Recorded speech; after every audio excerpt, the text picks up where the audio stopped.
नमस्कार दोस्तों। New endowment policy table number 914 Bharatiya Jeevan बीमा निगम की एक बहुत ही लाभकारी योजना है जिसमें बचत और बीमा का एक अनूठा संगम होता है। आइए इसकी विशेषता जानने से पहले हम यह जानते हैं कि इसे लेने के लिए योग्यता क्या होनी चाहिए।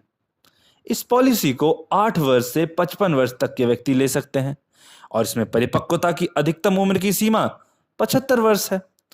इसका टर्म 12 से 35 साल तक का हो सकता है तथा इसमें प्रीमियम पेमेंट का कोई भी mode yearly, half yearly, quarterly या मंथली रखा जा सकता है। ईयरली या हाफ ईयरली मोड होने से प्रीमियम में कुछ छूट दी जाती है। इसी तरह पॉलिसी में न्यूनतम बीमा धन रुपया 1 लाख का होता है और अधिकतम की कोई सीमा नहीं होती है। बीमा धन रुपया 5,000 के गुणक में होना चाहिए और यहां भी उच्च बीमा धन की पॉलिसी पर प्रीमियम में कुछ छूट दी जाती है।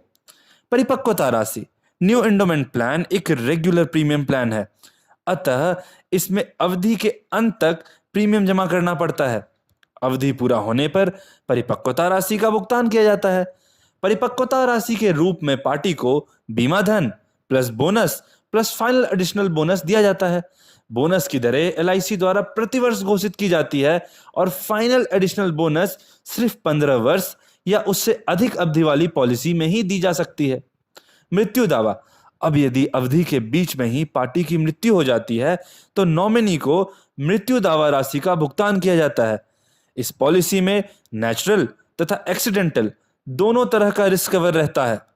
सेटलमेंट ऑप्शन परिपक्वता राशि या मृत्यु दावा राशि एक साथ भी लिया जा सकता है या सेटलमेंट ऑप्शन के रूप में 5, 10 या 15 वर्षों के किस्तों में भी लिया जा सकता है।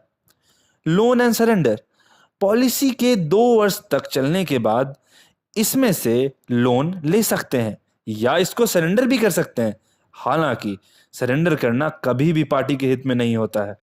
राइडर कुछ अतिरिक्त प्रीमियम देकर accidental benefit and disability rider, term rider या क्रिटिकल इलनेस राइडर जैसे लाभों को अपने पॉलिसी में जुड़वाया जा सकता है।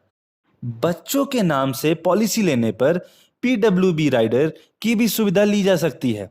राइडर के संदर्भ में विशेष जानकारी के लिए एक वीडियो अलग से आएगी और आप उसमें इसके विषय में विस्तार से जानकारी प्राप्त कर सकते हैं। आईटी रिबेट इसमें जमा किए गए प्रीमियम पर सेक्शन 80C के तहत इनकम टैक्स से छूट मिलती है तथा मैच्योरिटी या डेथ क्लेम की राशि भी सेक्शन 1010D के तहत इनकम टैक्स से एग्जेम्प्टेड होती है। एग्जाम्पल अब आइए हम इस पॉलिसी को एक उदाहरण के तहत समझते हैं। मान लेते हैं किसी व्यक्ति का उम्र 30 वर्ष है और वह 5 लाख के सम एश्योर्ड वाला पॉलिसी लेना चाहता है। अब अगर उसने यही पॉलिसी 16 वर्ष के टर्म पे लिया तो उसे सालाना 33,006 रुपए का भुगतान करना होगा, जो कि कुल मिला के उसे 5,17,446 रुपए का भुगतान एलआईसी को करना होगा, जिसके एवज में मैच्योरिटी के तौर पे एलआईसी उसे 8,24,500 रुपए देगी। अगर वहीं उसका टर्म 21 वर्ष का हुआ तो उसे सालाना 24,072 रुपए देने होंगे, जो कि कुल मिला के 4,95,132 रुपए हो जाते हैं और मैच्योरिटी के रूप में एलआईसी उसे 10,22,500 रुपए देगी। वहीं अगर अधिकतम टर्म वाली पॉलिसी यानी 35 वर्ष की पॉलिसी उसने ली तो उसे सालाना 14,009 रुपए ही देने होंगे, जो कि कुल मिला के 4,80,081 रुपए होता है। लेकिन एलआईसी उसे मैच्योरिटी के एवज में 24,37,500 रुपए देगी। ऊपर दी गई अनुमानित परिपक्वता राशि करंट बोनस रेट पर आधारित है और रेट में परिवर्तन होने से मैच्योरिटी वैल्यू में भी बदलाव संभव है।